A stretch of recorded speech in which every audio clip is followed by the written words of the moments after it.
Right, yes, hi all, good afternoon. Quick update on the Chaz twin Sinclair C5, which is now running. Here's John's Sinclair. I'll be doing some work on and some modifications on shortly. But yeah, back to this one here. Yeah, it's working. So it's obviously work in progress, hence why there's still, of course, all the lights and the indicators, etc. off. I basically just wired in my twin relay system in that Tupperware box there. Very nice, with heavy, mostly new heavy duty cabling sort of throughout. I've cable tied it up obviously, but I've also got actually some special sort of cable wrap for it, but I don't want to wrap it yet until I know that it's all in the correct positions and it's working. And then obviously I put the fuse box in, so I've ordered a small fuse box to mount potentially here for the lights, indicator and maybe horn at some point as well. So that's pretty nice. That should be here during the week, and I can install that next weekend. Just pumped up the tyres. Everything's all been fully refurbished. New bearings, etc. in there. Quick release connectors on there. Both sides, twin batteries, 12 volts, one battery for each motor on this one. And then you've got the other throttle side for the other motor this side here.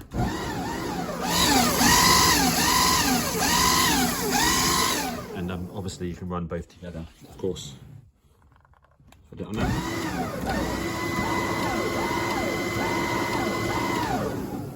I mean, when you run it, it does noticeably speed up the tyre as expected, but who knows what it'll actually do on the road. So, yep, I've also obviously got the rear brake here, but I haven't got the front brake on yet. I'm waiting for John to get the calipers in so he can send me the kit for the front, and then I'll have disc brake on the front, standard brake on the back. I can't fit the disc brake on the back because of course it's got the motor in the way on this particular one, so you can't sort of flip it around very easily. I don't think it'll fit basically when I had a quick look at it the other day.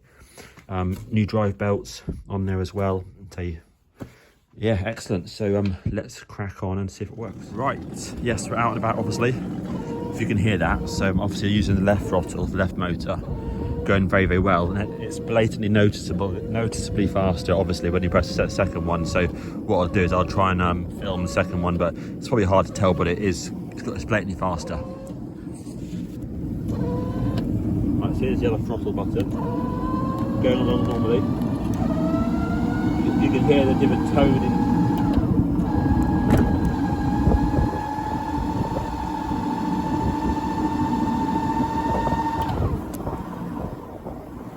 I've only got one brake, obviously the back drum. But yeah, noticeably better. So pedal along.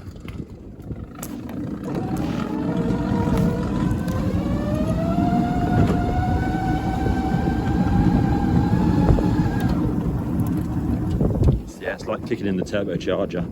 Okay, but yeah, that's good. So basically it does 14 miles per hour unassisted on a flat road. My normal Sinclair was doing 12 maximum, so yes, it is that bit faster.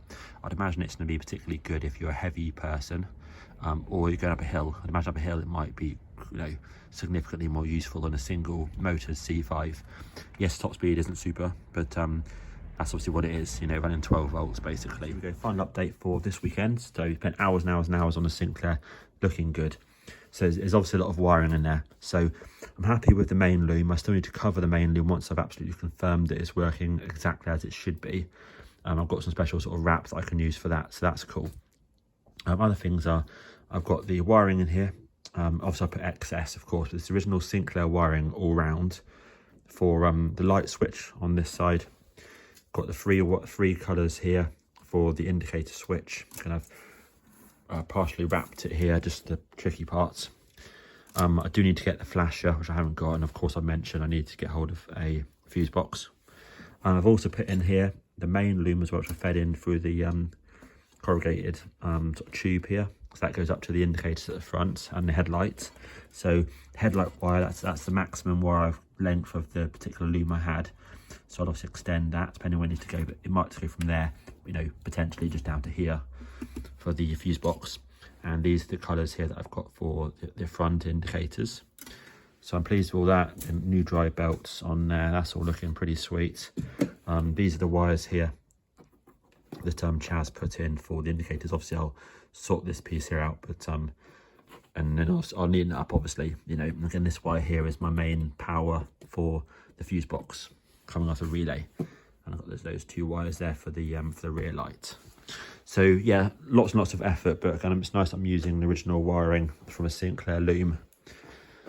So at the front here, it's got Land Rover indicators that came with it, and I happened, and it was missing actually the bulb holders and the bulbs, but luckily I happened to have literally a set of these I had for absolutely years and years and years. So I was able to just take the bulb holders out of that with obviously the, you know, 10 inches of loom, for example, and clip them into there, fed the loom up to here somewhere. I've extended the loom by sort of 3 or 4 inches because it's a little bit short. I don't want to sort of stretch it. And then obviously it comes through in the standard place up here, and then it's got the standard piece of chocolate block, the 3 connector chocolate block underneath there, which is nice and neat. Headlight bulb is in with the new loom, and it works. And I'm running a LED bulb in that. Obviously I'll put a bit of tube just here, but I won't be needing this. I won't be needing this pod. It's just there for decoration. Obviously someone can hollow it out and use it for something and add some additional wiring. Right, yes, hi all, good evening, good evening. So here we go. So this is a quick update on the left hand motor on the twin motor Sinclair C5. So taken off and just basically fully rebuilt it. Now I would say this is the original motor for that Sinclair, because when you watch back on Chaz's video when he found the Sinclair and he started to restore it, the label is in its exact position, exactly offset, and it just looks like identical. And it's very, very clean. So I'd say, you know, that obviously it's had corrosion on it, so I'd say that yes, he's probably cleaned it all up as mint as he can, and then potentially, you know, lacquered it or something, I would say, because it's still in very, very good condition. Obviously Dan kept it dry stored anyway, so happy days. I took it all apart to have a look at the bearings, etc., and basically I had to replace the 2 large bearings and the 2 end bearings. What I found is because basically they're noisy, the large ones were, end one pulled off absolutely fine. This set here did not pull off because it was basically slightly mushroomed on here. So what I had to do is, you see there, I had to grind off literally 2 millimeters of steel, which normally that sticks up past that position, by roughly 2 millimeters. Grind off the Dremel, easy. I then ground off the first top bearing and put it back on again, and then pulled off the whole lot absolutely fine. Is obviously just where it's mushroomed on originally on here. That's why it didn't pull off very easily. So that's good. I've gone for the modern sealed types, which are the perfect, exactly the same spec, just sealed, which is good. And again, sealed bearings, of course, for the inside. So it's all up mint. I've also cleaned up where the brushes go as well, and it's all nice and shiny and clean and all the rest of it. So should be fine. Magnets, etc., all looks in good condition. And you can see here, it's all in very, very good looking condition anyway. So quickly test on here. Just to quickly show you.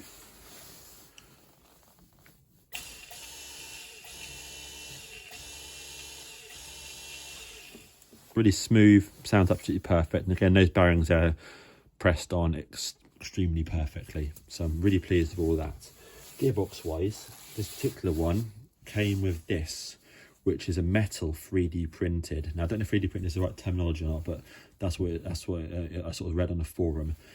Obviously it's got 4 legs rather than 3. Apparently these are really, really expensive. Now I'm going to keep this for the moment.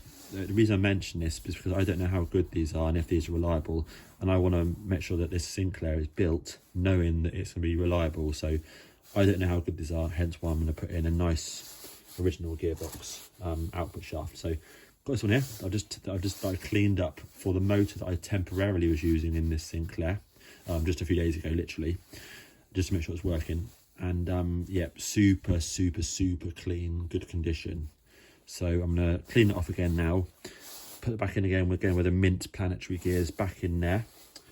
On here I've got a really nice gearbox cover. That was the one that came with the motor, same colour as the second motor, which is what I wanted. It all looks similar. In here I've got a nice sealed bearing as well that Dan put in, which feels absolutely beautiful. So I'm gonna put a load of red grease in there, proper stuff I use, rebuild that, put it back in the Sinclair. That should be job done. I'll then keep this as spares. I've got no problems at all with selling this, or you know, if somebody wants it who potentially buys this Sinclair in the future, yes, you can probably do a deal on this. But I just want to know that what I put in there, I know that I trust that, and that's going to be sweet. Right, let me crack on.